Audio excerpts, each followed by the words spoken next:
이 오스트리아 B는 어떻게 보면은 전체 가구 수의 한 80% 이상이 이제 렌트로, 임대로 살고 있습니다. 아, 공공임대 이런 거예요? 뭐 공공임대도 있고요. 우리가 보통 사회주택이라고 하는 네. 그런 것도 있고요. 그 다음에 임대료 관리를 받는 이제 민간임대도 있고. 그러니까 자가 소유가 낮아요. 굳이 내 집을 가지지 않아도 행복하게 잘 살 수 있어. 그러니까 이제 빈에 다녀오신 분들 아시겠습니다만 동네가 뭐 아주 넓고 크고 복잡하지는 않습니다. 물론 수도니까 큰 도시긴 합니다만 서울 기준으로 보면 정말 그 궁이 내려다 보이고 좀만 나가면은 이제 좋은 미술관이 근처에 있고 거기서 이제 조금 언덕으로 올라가면 되는 집. 뭐 이런 집들이 한 달에 우리 돈으로 보면은 한 65만 원? 그래요? 네. 약간 좀 이해는 안 되는데. 이해가 안 되죠. 네. 이게 어떻게 가능하지? 라는 네. 이야기를 좀 담아봤어요. 3프로TV 신과 대화, 오늘 이야말로 정말 반가운 얼굴 다시 뵙습니다. 물론 뭐 여전히 우리 최진용 박사님의 지구본 연구소를 계속해서 보시는 분들도 계시겠습니다만 또 저희 3프로TV 채널에서 이렇게 오랜만에 추억의 우리 최진용 박사님 만나셔서 너무 반가우실 텐데 일단 인사 부탁드리겠습니다. 어서 오십시오. 네, 안녕하세요. 최준영입니다. 정말 반갑습니다. 네, 정프로님 잘 지내셨어요? 아, 그럼요. 예. 네, 우리 최진영 박사님과 함께 저도 지구본 연구소를 꽤 오래 했잖아요. 그렇죠. 옆에서 예, 거의 한 가이드로서. 4년 열심히 이제 길잡이 해주셔가지고 이렇게 네. 이제 걸음마 할 수 있도록 도와주셨죠. 지금. 아이고 고맙습니다. 자, 근데 우리 최진용 박사님께서 뭐 그전에는 다른 책들이 있었는데 예. 그리고 또 지구본 연구소에서 책도 많이 소개도 해주셨고요. 네. 이번에 직접 이 지구본 연구소로 책을 이제 내셨다고요? 뭐 그런 셈이죠. 그래서 이제 지구본 연구소에서 이제 이야기를 많이 했죠. 네. 도대체 제가 다 세보지 않아서 모르겠는데 지금 아마 한 900개 좀 넘어갔을 것 같은데. 네. 아, 예. 그래서 이제 그 동안에 이제 이야기했던 것들 네. 그리고 제가 이제 지구본 연구소 이외에도 여기 다른 곳에서 뭐 칼럼도 쓰기도 하고 뭐 강연도 하기도 하고 그런 내용들을 한번 좀 모아봤으면 좋겠다라는 이야기들은 되게 있었는데 네네. 뭐 정프로님 잘 아시는 것처럼 제가 약간 좀 게으르지 않습니까? 보면. 예. 그래서 못해 안 해. 막 이제 이러고 있었는데 하다가 교보문고 쪽에서 네. 야. 강력하게 요청이 왔어요. 그래서 사실 어떻게 보면은 일이라는 거는 뭐 정프로님께서 저를 도와주셔서 이제 지구본 연구소 했던 것처럼 뭐 누군가 옆에서 이렇게 좀 찌르기도 하고 네, 푸시도 좀 하고 해보라고 하기도 하고 이래야 이제 일이 되는구나라는 걸 맞습니다. 느꼈는데 어쨌든 그래서 방송에 나왔던 내용들 네. 그 다음에 이제 제가 그동안에 뭐 다른 곳에 썼던 글들 이런 것들을 좀 정리를 해보고 네. 그다음에 이제 약간의 업데이트들 그렇죠. 이런 것들 좀 포함해서 일단 했는데 참 고르기가 사실 참 어렵더라고요. 그 많은 나라, 안 가본 나라가 사실 별로 없는데 예. 그 중에 지금 제가 얼핏 봐서는 한 15나라? 네, 그 정도 됩니다. 정도? 그래서 이제 네. 책 구성은 이제 우리가 이 살아가는 이 지구상에서 살아갈 때 네. 요즘이 좀 혼란스러운 시기 아닙니까? 그러려면 이제 이 혼란스러운 시기를 우리가 잘 넘기기 위한, 즉 죽지 않으려면 생존을 위해서 알아야 될 어떤 그러한 관점을 좀 가졌으면 좋겠다. 뭐 이런 이야기를 막 하는데 이제 제목을 이제 생존을 위한 최소한의 지리. 네네네. 우리가 보통 지리 그러면은 이제 무슨 뭐 땅 이름 외우고 산맥 이름 외우고 네. 예 무슨 국기 뭐 외우고 국기 수도 외우고 그다음에 이제 그래프 그래가지고 이제 여기에 들어갈 것은 뭐 이런 거 네. 이제 하는 것으로 알고 있는데 사실 지리는 그것보다 이제 넓죠. 땅이 이치지 않습니까? 그렇죠, 그렇죠. 예, 네. 그래서 땅과 사람이 이제 함께 만들어가는 게 이제 우리의 어떤 삶인데 뭐 그런 테마로 해서 그래서 뭐 집. 네. 예, 항상 이제 집이 문제죠.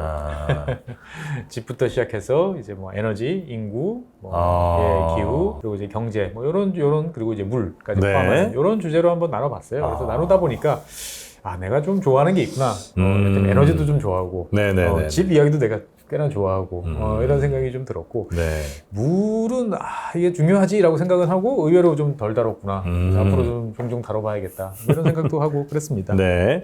자, 아무튼 저희가 이 뭐 15나라 아마 이것도 추리신 걸 텐데 그리고 많은 분들이 또 좋아하셨던 나라들도 있고 혹은 깜빡하고 좀 놓친 나라들도 아마 분명히 있으실 텐데 그 중에 오늘 몇 나라를 좀 한번 끌어내서 한번 여러분께 좀 소개를 좀 해드리고 책의 내용 살짝 좀 엿볼 수 있는 예. 그런 시간 한번 가져보면 어떨까 싶습니다. 사실 뭐든지 이제 처음이 제일 어렵죠. 처음에 어떤 나라를 하실지. 예, 처음에 어떤 나라를 할까 제일 이제 고민을 좀 많이 했어요. 예. 그래서 그동안에 이제 많은 분들이 좋아해 주신 나라들은 지구본연구소 제일 좋아하신 나라는 뻔하죠. 그렇습니다. 중동의 이스라엘, 이스라엘, 예. 그다음 남미 쪽에 남미의 아르헨티나, 아르헨티나. 그리고 이제 뭐 여기도 중동이네요. 이제 튀르키예. 아. 요 세 나라는 항상 이제 잘 나옵니다만 스탄 국가도 좀 나오는 스탄 편 국가도 괜찮은 편이었어요. 예. 그런데 이제 이란 이스라엘 전쟁을 치르면서 이스라엘과 관련돼서 제가 말씀드렸던 사항들이 이제 어떻게 보면 많이 바뀌기도 했고, 예, 뭐 하루가 다르게 쫓아가야 되는데 이미 맞습니다. 최근 이러다 보니 이제 그랬고, 아르헨티나 네. 같은 경우도 이제 최근의 상황들을 막 쫓아가기가 상당히 좀 어려운 이제 그런 상황이다 보니까 가만 생각해서 보니까 여러분들께서 뭘 좋아할까라고 생각이 들다가 네. 갑자기 생각을 좀 바꿔봤어요. 네. 저는 좋아하는데 네.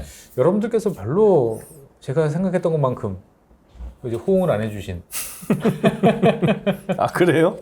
예, 그래서 그런 나라부터 좀 이야기를 해보자. 아하. 라고 이제 생각을 했고, 이제 그 중에 이제 대표적으로 제가 이제 첫 번째로 내세운 게 오스트리아. 네. 캥거루가 있는 오스트레일리아 아니고. 네. 유럽에 있는 오스트리아. 예, 유럽의 이제 알프스에 있는 이제 오스트리아.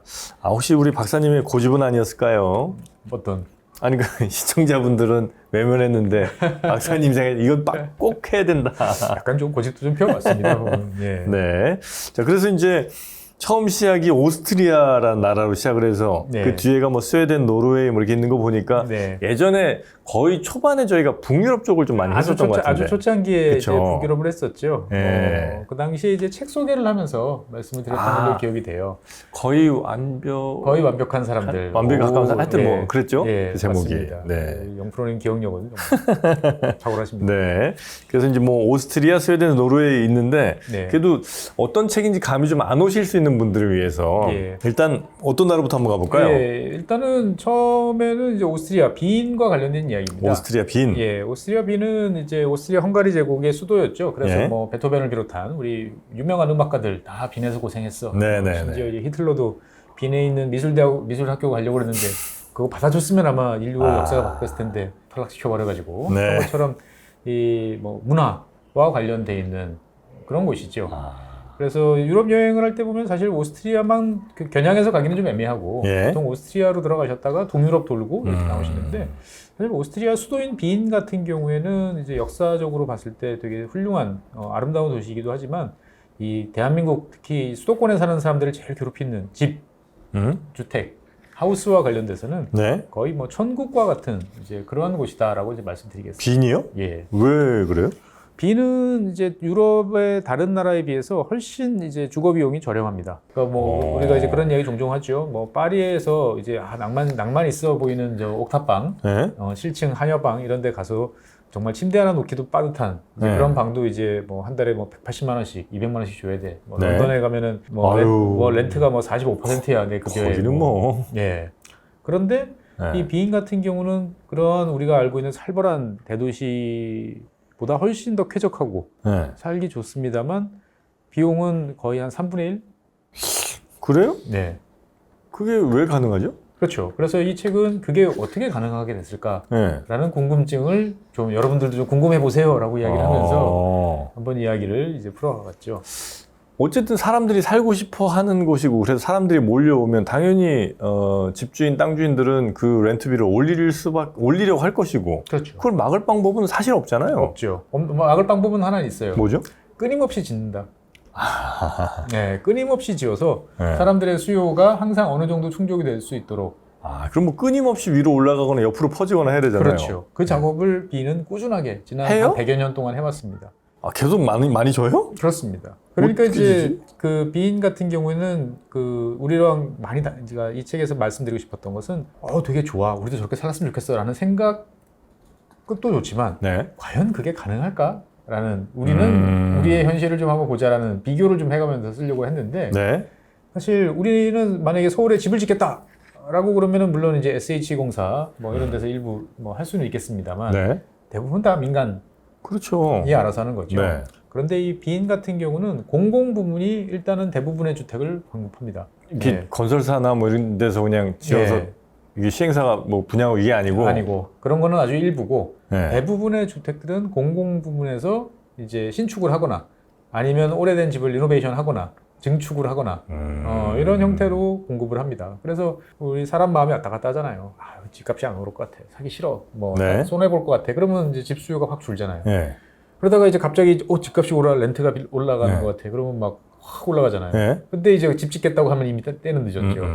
그런데 오스트리아 빈 같은 경우는 공공에서 공급하는 거는 거의 비슷한 물량이 계속 나갑니다.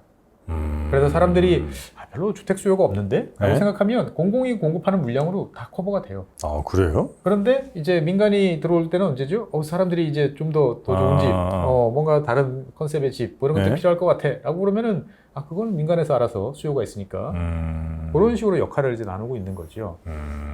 그러니까 이 오스트리아 빈은 어떻게 보면은 전체 가구 수의 한 80% 이상이 이제 렌트로, 임대로 살고 있습니다. 아, 공공임대 이런 거예요? 뭐 공공임대도 있고요. 우리가 보통 사회주택이라고 하는 네. 그런 것도 있고요. 그 다음에 임대료 통제, 임대료 관리를 받는 이제 민간임대도 있고. 예, 그러니까 자가 소유가 낮아요. 아, 그래요? 예. 그런데 굳이 내 집을 가지지 않아도 내가 행복하게 잘 살 수 있어.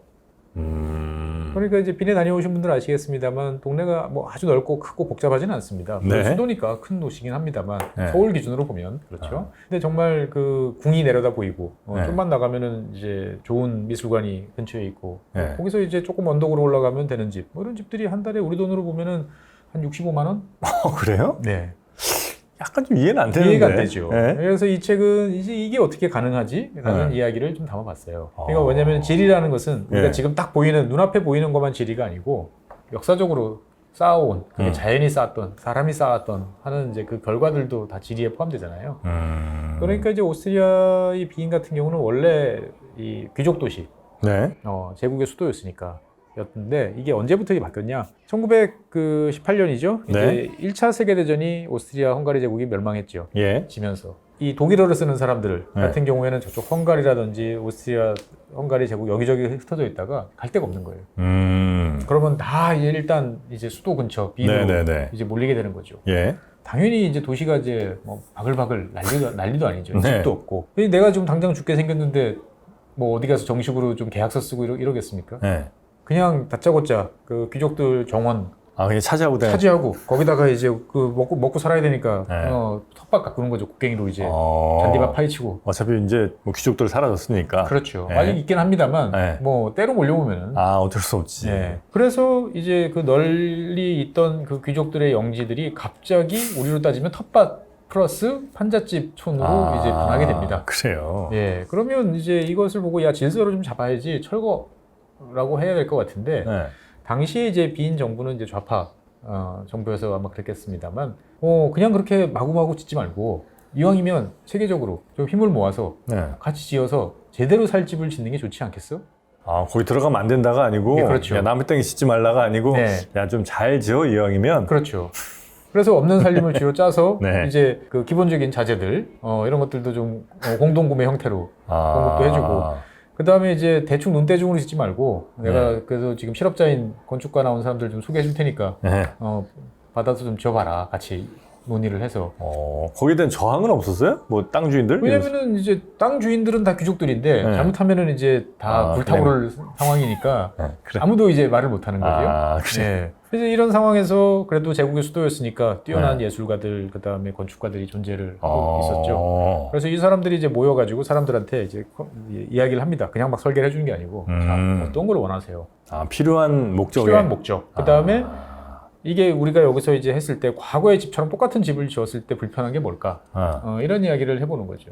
그러다 보니까 사람들이 결론이 뭐냐? 일단은 여성들도 이제 나와서 일을 좀 이제 해야 되고 집에 네. 갇혀 있으면 안 돼.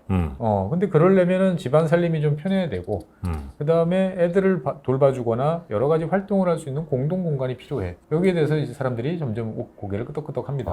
야, 어린이집도 하나 좀 짓고, 어린이집도 조그만한 짓고, 도서관도 하나 그다음에 만들고. 그렇죠. 도서관도 만들고 사람들이 모여가지고 뭔가 이야기를 하려면은 뭐 길바닥에서 맨날 이야기할 수는 없으니까 그래도 무슨 회의 공간도 좀 하나 있어야 될 거고. 네네네. 네. 그다음에 이제 집 고장난 거, 뭐 가구 이런 거 돈 주고 사기 아까우니까 내가 뚱땅거리고 만들어야 되는데 목재소 하나 만들고. 그냥 조그만한 공방 같은 공방 거 하나 만들고. 톱질하고 뭐 이런 거 좀 있어야 되겠고. 네. 오케이. 해줄게. 아, 예. 그런 것들을 이제 고려해서 그렇죠. 뭐 설계해주고 설계해주고 짓는 이제 거예요? 집을 짓기 시작을 하는데 조건이 하나 있었어요. 돈이 근데 좀 많이 필요할 것 같은데. 돈은 이제 다 몸으로 때우면 되니까. 살 사람들이? 그렇죠. 거기 살 사람 내 집은 거기서- 내가 짓는다. 아, 네. 네. 그런데 얘 조건이 뭐였냐면은 개인 집을 먼저 짓진 않았어요. 그럼요. 이렇게 블록 단위로 이제 집을 짓기로 했는데 네. 아까 말씀드렸던 공동 네. 커뮤니티 시설 요즘으로 어, 말하면 그렇죠. 이거를 먼저 지어야 돼요.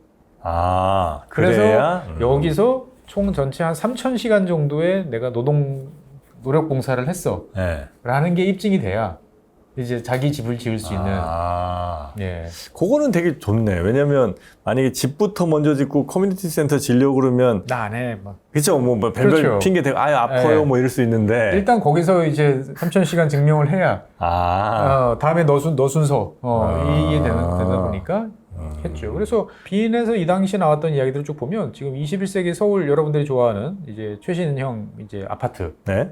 커뮤니티 시설 예 똑같아요. 진짜요? 똑같아요. 심지어 수영장도 있어요. 그 오? 당시에. 예. 그래요? 예. 그래서 이제 당연히 애들 봐주는 뭐 이런 것도 있고, 그다음에 공동 작업장도 있고, 네. 그다음에 이제 아까 뭐 회의 공간 이런 것들. 심지어 이 오스트리아 당시 빈이 그래도 세계 제국의 수도였다고 네. 어린이 치과 시설까지 있는 커뮤니티도 있어요. 아, 그래요? 예. 아니 근데 그 예를 들면 형태가 뭐 공동주택이니까 예.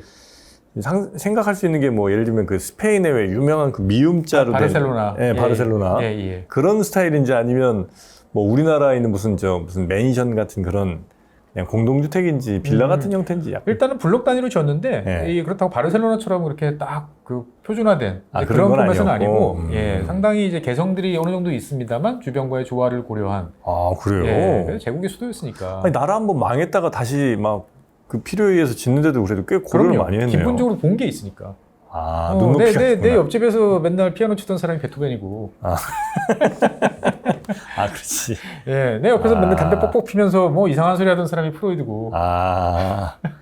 다른 그런 동네에 있던 사람들이니까 네. 이제 그런 관점들이 있었고. 근데 이렇게 하려고 하다 보니까 문제는 결국 이 땅이라는 것을 어떻게 계속 확보를 해야 될 것이냐. 그렇죠. 예, 이 문제가 이제 있었던 거죠. 네. 그래서 이제 당시에 이제 빈 정부가 이제 이 토지세를 마구마구 올리기 시작을 합니다. 네. 그러니까 선거를 하면 할수록 점점 좌파 세력들이 다 득세를 해. 네. 내 땅은 이미 막 뺏어서 집을 짓고 있어. 네. 토지세는 계속 올라. 돈은 안 들어와. 그러면 이 땅을 갖고 있던 귀족들은 어떻게 해야 될까요? 돈 들고 튀어야지 뭐. 그렇죠. 근데 돈 들고 튀려면은 네. 내가 동산이면 괜찮은데 부동산이 있잖아요. 네. 팔아야 되나? 팔아야죠.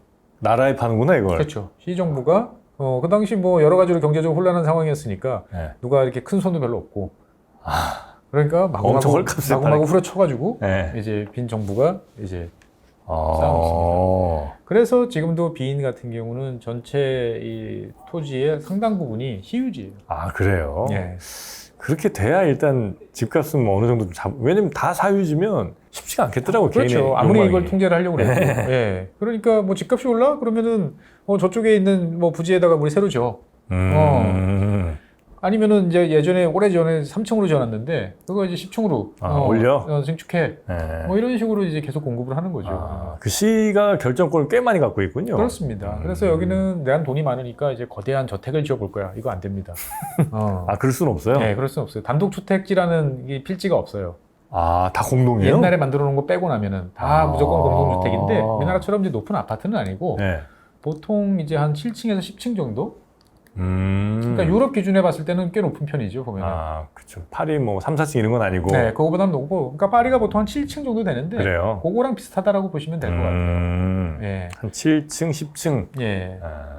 그래서 이제 이러한 지역들이 이제 점점 자리를 잡아가면서 네. 이제 시에서 관리하고 시에서 여러 가지 통제하는 이런 시스템들이 이제 자리를 잡게 된 거죠. 한 집당 넓이도 그렇게 넓지 못하겠군요. 아닙니다. 생각보다는 꽤 넓어요. 그래요? 예. 그래서 1인당 면적으로 따지면은 1인당 전용 면적이 한 12제곱미터? 1인당? 예. 12제곱미터? 예. 한 4평? 예. 상당히 넓죠. 1인당 4평 넓은 거예요? 넓죠. 예. 12제곱미터. 4명이면은 한 58, 60조 가까이 되니까. 예. 그 정도는 확보를 하게. 예. 충분한. 그래서 이게 그냥 막 사람이 없으니까 막 집을 지어 이게 아니고 채광. 빛이 잘 들어야 되고 통풍도 잘 돼야 되고 그 다음에 무엇보다도 이 오스트리아 같은 경우에는 제일 저도 이걸 쓰다면서 놀란 게 뭐냐면은 네. 건설비가 저렴해요. 왜 어떻게 저렴해요? 그거 신기하죠. 네. 우리나라 인건비가 비쌀까요? 비인 인건비가 비쌀까요? 빈이 비싸겠죠. 당연히 비쌀 것 같죠. 예. 그런데 우리가 이제 표준 건축비라고 이야기하지 않습니까? 예. 여기가 더 싸요. 오스트리아가. 왜 그렇지? 그러니까 땅값 빼고. 예, 표준 건축비. 우리 이제 공구리 치고 샤시 넣고. 예. 이게 왜 그렇지? 그러냐? 예. 처음서부터 이 오스트리아 이쪽 사람들은 이제 집을 저렴하게 지어야만 많은 사람들이 집을 공급을 할 수 있어. 그럼 어떻게 저렴해야 되지를 끊임없이 고민을 한 거죠. 그러니까 이 현장에서 장인들의 손으로 한 땀 한 땀 집을 하는 거는 원치 않았어요. 아. 공장에서 사전 제작되어 있는 것들을 들고 와가지고 탁탁탁 아, 모듈형? 모듈형. 그렇죠. 그 옛날서부터 100년 전부터 모듈형을 고민을 했던.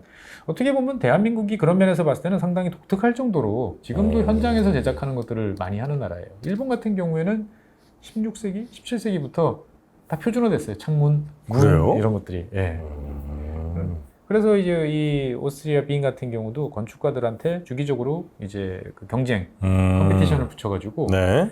이러한 요구 사항이 있는데 총 건설비는 얼마야? 이러한 성능을 충족시킬 수 있도록 너가 계획을 짜봐. 그러면 신기술도 도입해야 되고 그 다음에 그것도 절감할 수 있는 여러 가지 방법들을 고민해야겠죠. 그러니까 당연히 괜찮어. 이거 괜찮은데 그러면 그게 사람들이 선호하니까 네. 여기저기서 이제 쓰게 되다 보니까 건축비가 내려가는 거죠. 그러니까 어떻게 보면 저렴한 집값이라는 것은 네. 공공이 보유하고 있는 많은 토지도 있어야 되고 그 다음에 집값을 낮추기 위해서 그런 머리를 쥐어짜는 네. 그런 이제 노력들도 끊임없이 있어야 되고. 그래서 최근 같은 경우는 제로하우스. 네. 제로하우스는 뭐예요? 그러니까 내가 이 냉난방에 별도로 여기 에너지를 투입하지 않아도 그 기본으로 뭐 태양광 뭐 이런 거 유지되는, 있고. 잘 유지되는 단열이 잘 돼 있고 네네. 자연 환기가 일정 부분 될 수 있는 그러한 성능. 그런데 되게 첨단이니까 비싸라고 했는데 우리나라 임대주택 가격보다 조금 더 쓰면 되는. 네네네. 예. 아, 그래요? 그러니까 어떻든 우리 입장에서 봤을 때는 많은 서울 시장님들은 꼬박꼬박 이 빈에 가십니다. 가셔서 내가 집값 걱정 없이 뭔가를 해보겠어 네. 라고 하시지만 불가능하다라는 거를 저는 말씀드리고 싶어요. 결론은 불가능하다. 그렇죠. 그러니까 뭐냐, 네. 우리가 남들이 좋아 보이는 거를 엉뚱한 데서 한다고 용을 쓰면 네. 자원도 낭비하고 네. 힘도 헛쓰고 네. 결국 일은 안 됩니다. 네. 그러면 생존이 이제 위태로워지는 지경까지 갈 수 있는 거죠. 남이 좋아 보이면 왜 좋은지를 한번 좀 고민 좀 해보고 네. 거기에 맞춰서 우리도 이제 대응해보자라는 이야기들을 좀 이제 해보고 싶었던 거죠. 그렇죠. 그러니까 빈 같은 경우는 일단 CU지가 굉장히 많고. 굉장히 많고. 네. 그리고 아마 뭐 모르긴 몰라도 인구도 서울보다 훨씬 서울보다 적겠죠. 적죠. 네, 물론 이제 주변까지 합하면 그래도 몇백만 되는 도시긴 합니다만 상당히 좀 여유가 밀도가 있는. 그렇게 높지는 않고. 밀도 자체는 좀 있긴 합니다만 네. 왜냐면 이제 아무래도 이렇게 단독주택보다는 공동주택이니까. 예. 하지만 서울 기준으로 보면 당연히 낮은 거고요. 그런 것도 있는 데다가 또 공공이 이제 워낙 직접 만들어서 하고 임대를 놓으니까. 그리고 이제 대중교통에 대해서 투자도 많이 합니다. 그래서 서울에서 뭐 수도권 전철 타고 다니셨던 분들 같으면 어렵지 않게 이동할 수 있는데 뭐 편리해요. 가격도 저렴하고. 그러다 보니까 살기 좋아. 그래서 맨날 전 세계에서 제일 살기 좋은 도시 꼽아보면 항상 한 손가락 안에 들어가는 멀리 알프스가 보이고. 여기 빈에서 알프스 보여요? 알프스 보입니다. 멀리 알프스가 보이고. 미술관 많고. 클림트 그림부터 시작을 해가지고 링스트라스에 보면은 돌면 다 있고. 그런데 집값은 생각보다 저렴하고. 그래요. 그러나 이걸 바로 우리가 적용할 수 없고. 바로 우리가 하면은 쉽지 않다. 근데 여기 사람들은 어쨌든 이제 부동산도 하나의 큰 자산이잖아요. 전 세계 어디나 대부분은. 그런 거에 대한 욕심이 하긴 할 수가 없으니까 없어지나 욕망도. 그러니까 어떻게 보면 이제 그거를 하고 싶은 사람들은 그들만의 리그에서 또 하시는 거죠. 고급 주택들 가지고 또 뭔가를 해볼 수도 있으나 그러니까 집값이 하나도 안 오른 건 아니에요. 오르긴 하는데 그 사이에 뭐 파리라든지 런던이라든지 뭐 이런 도시들이 베를린이라든지 어마무시하게 오른 거에 비하면 뭐 한 3분의 1. 그러니까 충분히 내가 이래서 월급 모아서 그 정도 따라갈 수도 있어 라고 생각해 볼 만한 여지가 있는.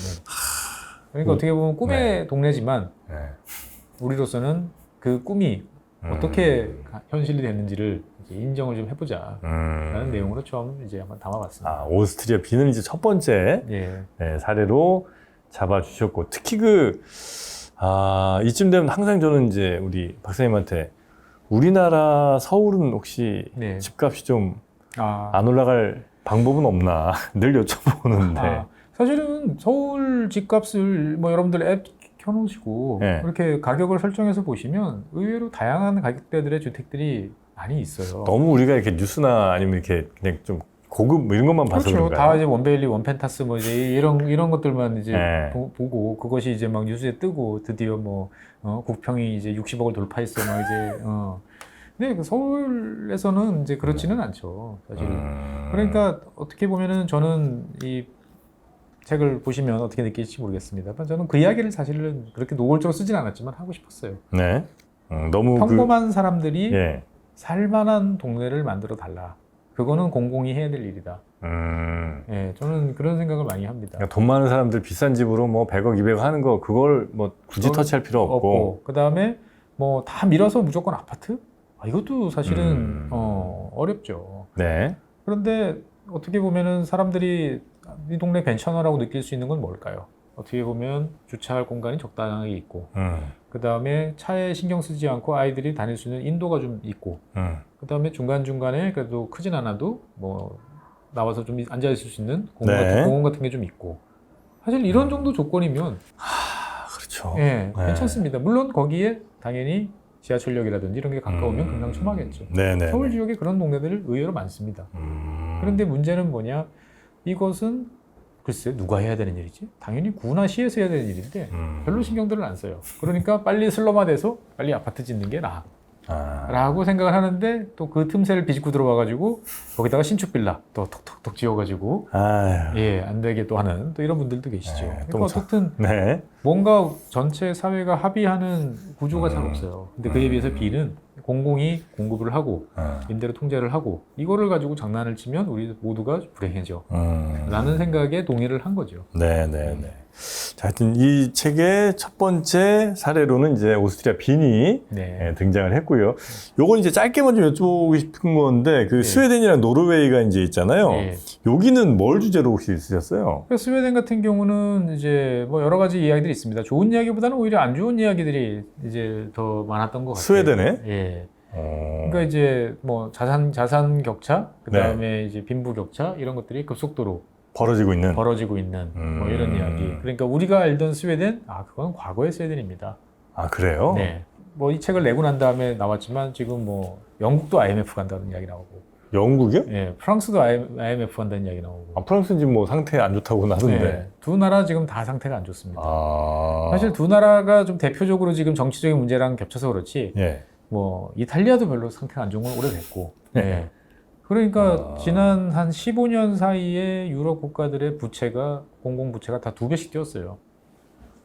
그 정도예요? 2008년 이후로. 그러니까 영국 같은 경우에 보면 지금 뭐 이제 국채 이자가 국방비의 2배가 넘습니다.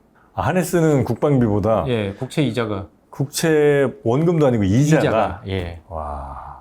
그래요? 그러니까 어떻게 보면 우리가 생각하는 이 복지 사회, 네. 그러니까 모두가 일을 하고 그다음에 미래를 위해서 돈을 모아서 네. 그것들을 필요한 사람들한테 나눠서 쓰고 예. 그러면은 풍요로운 이제 노후가 기다리고 예, 있고 예, 예. 하는 걸 우리는 꿈꿔왔고 지금도 대한민국 사회는 그걸 위해서 노력을 하고 있는데 네네. 우리보다 몇 세대 앞서서 했던 이 나라들의 모습을 보면 결국은 그거는 지속 가능하지 않다. 스웨덴 같은 경우도 그렇게 네. 하려고 했으나 이러다가 나라 망하겠어 라는 생각이 들다 보니까 네. 자, 우리로 따지면 이제 상속세 없애, 그 다음에 대주주 뭐 그 양도세도 없애, 부유세도 없애. 스웨덴이? 예. 그래서 스웨덴 같은 경우에 보면은 근로소득, 그러니까 근로소득에 대해서는 되게 엄격하게 타이트하게 세금을 걷지만 자산소득에 대해서는 별로 그렇게 타이트하지 않아요. 그래요? 예. 세금 엄청 뭐 이것저것 다 많이 내는 줄 알았더니 근로소득에 대해서. 근로소득에 대해서는 아주 칼같이 뛰죠. 예. 그러다 보니까 근로소득을 기준으로 봤을 때 보면은 빈부격차가 별로 없어 보이지만 자산을 놓고 보면 상위 자산가들은 어마어마하게 돈을 많이 모으고 있는 그런 상황이고 그 속도가 더 빨라지고 있어요. 그래요? 네. 왜 그렇게 됐지? 그러니까 이제 네. 이거를 계속 있는 사람한테 더 걷어 라고 했더니 이 사람들은 결국 어떻게 했냐? 다 나가버리는 거예요. 나가버리니까. 떠버리는 거예요. 네. 그러면 결국은 스웨덴이라는 나라는 모든 사람들이 어딘가 일을 하고 그 일이라는 건 특히나 대기업 소속의 공장, 제조업 이런 데서 일을 해야 되는데 이 사람들이 나 이제 회사 안 해, 회사 폐업 그런 이제 문제들이 발생을 한 거죠. 그러다 보니까 저 사람들을 붙잡아 놓고 저 사람들과 타협을 봐야 된다. 사실 스웨덴 모델이라는 게 기본적으로 타협 모델이잖아요. 예. 그래서 아주 발렌베리 가문이라든지 이런 그 돈 많은 가문들 인정해주는 대신 세금만 잘 내라. 라고 하는 것처럼 점점 이제 그런 식으로 이제 바뀌어오는 거죠. 그러니까 우리는 파랑새가 스웨덴에 있을 거야 라고 이야기를 하고 많은 이제 특정 뭐 연령대 이런 분들은 이제 스웨덴을 되게 좋아하시는데 막상 최근에 나타나는 스웨덴 모습들은 그렇게 썩 좋지 않다. 그리고 이제 무엇보다도 인구를 늘리고 싶어하는 욕심으로 이제 많은 난민들을 받았는데 예. 과거의 난민과 달리 최근에 받은 난민들은 동화가 안 되더라. 아. 예, 그러면서 발생하는 많은 문제점들이 이제 총기 살해 사건들이 이제 급증을 하고 있어요. 스웨덴에. 예, 그래서 유럽 전체에서 알바니아를 제치고 두 번째 알바니아 네. 다음으로 총기 살해 사건이 많고 특히나 최근 들어서는 이제 뭐 10대 네. 들을 시켜서 상대방을 사살하거나 폭탄을 터뜨리거나 하는 일들이 되게 많아지면서 네. 치안도 상당히 이제 안 좋아지고 있는. 아, 그래. 우리는 예. 막 우리가 그리는 꼭 가야 할 길, 여기에 항상 이제 스웨덴, 노르웨이 뭐 이런 나라들 있잖아요. 그렇죠. 근데 그것도 어쩌면 한 10년, 20년 전에 그 나라들이지 지금의 모습은 어쩌면 자칫 잘못 글로 갔다가는 우리에겐 더 위험해질 수도 있겠군요. 그렇죠. 이미 그 모델은 어떻게 보면은 그런 거죠. 계속 피라미드 인구 구조가 되고 경제는 계속 팽창하고 그러면서 누구든지 일할 의지가 있으면은 일을 할 수 있고 그럼 혹여나 A라는 업체가 뭐 어떤 여러 가지 상황으로 상황이 좋지 않으면 당연히 거기서 직업교육이나 이런 거를 한 2년 시키면 네. 다른 쪽에 가서 전문성을 또 발휘할 수도 있는 그런 이제 시대. 뭐 네. 이를테면 나 기계를 용접을 했어. 배를 용접하다가 안 되면 뭐 다른 데 가서 다른 용접이라도 할 수 있고 내가 배관을 만들던 사람이면 내가 건설 현장에 가서 무슨 배관을 다루는 일도 배우면 얼마든지 할 수 있죠.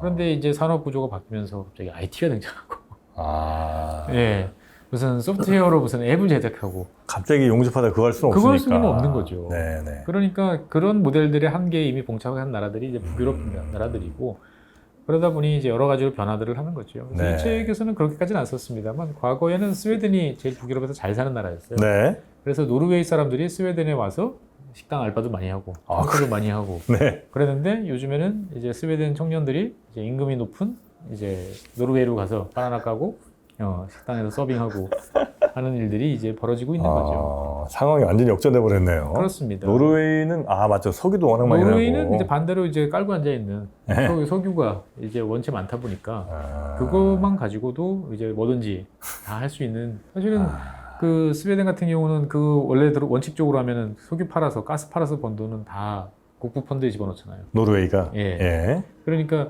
미래를 위해서 어마어마한 지금 한 국부 펀드 사이즈가 한 2조 달러 정도 되는 거죠. 네. 어마어마하죠. 그러니까 진짜 유토피아는 노르웨이일까? 라고 생각이 되지만 제가 이제 이 책을 쓰면서 마지막에 끼워 넣었던 게 최근에 노르웨이에서 이제 베스트셀러가 하나 등장했어요. 네. 인구 500만 정도 되는 나라인데 네. 5만 부가 팔렸어요. 500만에서 예. 그러면 우리로 따지면 5천만 부이니까 50만 부. 예, 어마어마한 대박 거죠. 났네. 예, 요즘 만 부만 팔아도 막 어마어마하다는데. 그 책이 뭐냐? 이 노르웨이가 지금 망가지고 있다. 네. 우리가 지금 돈을 제대로 지금 쓰지를 못하고 있다. 되게 내부 비판적인 이게 어디서부터 잘못됐나? 뭐 이런 이야기들을 이제 쓴 책이 베스트셀러가 된 거예요. 노르웨이에서. 예. 그러니까 저도 이제 그 책을 이슈가 된 거를 보고 이렇게 저렇게 내용을 이제 확인을 해보니까 뭐 그런 내용들이 많은 거예요. 언제부턴가 노르웨이는 돈을 정치인들이 그냥 막 쓰기 시작했다. 정치인들이? 예. 그러니까 뭐 이제 필요 없는 다리, 뭐 교량, 그 다음에 무슨 지하철. 보도블록 뒤집어 까고. 그렇죠. 그보다 스케일이 훨씬 크더라고요. 예. 그러다 보니 막 평소 처음에 생각했던 것보다는 2배, 3배씩. 거기도 문제가 많네. 그러는데 정작 R&D 이런 거는 오히려 줄어들고. 그러니까 미래를 위해서 진짜 필요한 게 아니라 지금 당장 예. 표대고 뭐 이런 것 쪽으로. 그렇죠. 그리고 이제 그 과거 08년 글로벌 금융위기라든지 뭐 코로나 때든지 이런 원체 위기 상황에서 국부 펀드에서 일부 이렇게 돈을 가져올 수 있도록 해줬는데 이거를 이제 그냥 굳은 자로 만들어서 계속 예. 뭐 전체 보면 아주 작은 포션이지만 어떻든 간에 이제 저기서 땡겨오면 되잖아. 이게 이제 되면서부터 사람들이 잘못하면은 이제 더 흥청망청하는 중동국가처럼 되는 거 아니냐.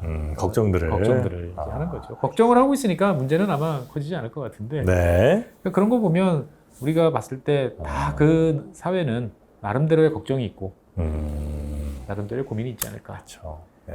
하여튼 어디가 무척 좋아 보인다고 해서 뭐 당연히 이제 그 워낙 다른 환경이기 때문에 무작정 따라할 수도 없는 것이고 또 그 따라한다고 해서 그게 정답도 아닌 것이고 우리는 또 우리의 뭔가 새로운 길을 여러 고민 끝에 좀 찾아내야 될 텐데 과거에 북유럽 그렇게 노래 부르던 사람들이 지금은 조금 입지가 좀 좁아지지 않았나 하는 생각이 좀 들긴 하고요. 이 책을 쓰면서 그런 생각이 들었어요. 전 진짜 이제 유럽의 몰락의 끝인가? 뭐 이런 생각도 요즘에 좀 종종 듭니다. 그러니까 지난번에 이제 트럼프 대통령이 우크라이나 관련 이야기 한다고 그러는데 원래 이렇게 다자간 회의하면은 이렇게 거대한 원탁 이런 데 이렇게 쭉 둘러앉든지 이렇게 해야 되는데 여기 앉아 있고 여기 이렇게 쭈루룩 앉혀놓고 선생님 애들 이렇게 뭐 하듯이 그렇죠. 뭐 이제 교수님이 대학원생들 앉혀놓고 이야기하는 것처럼 이게 저는 어떻게 보면은 유럽의 현실 옛날 유럽 같은 진짜 상상도 못할 일인데 상상할 수 없는 일이죠. 그렇죠.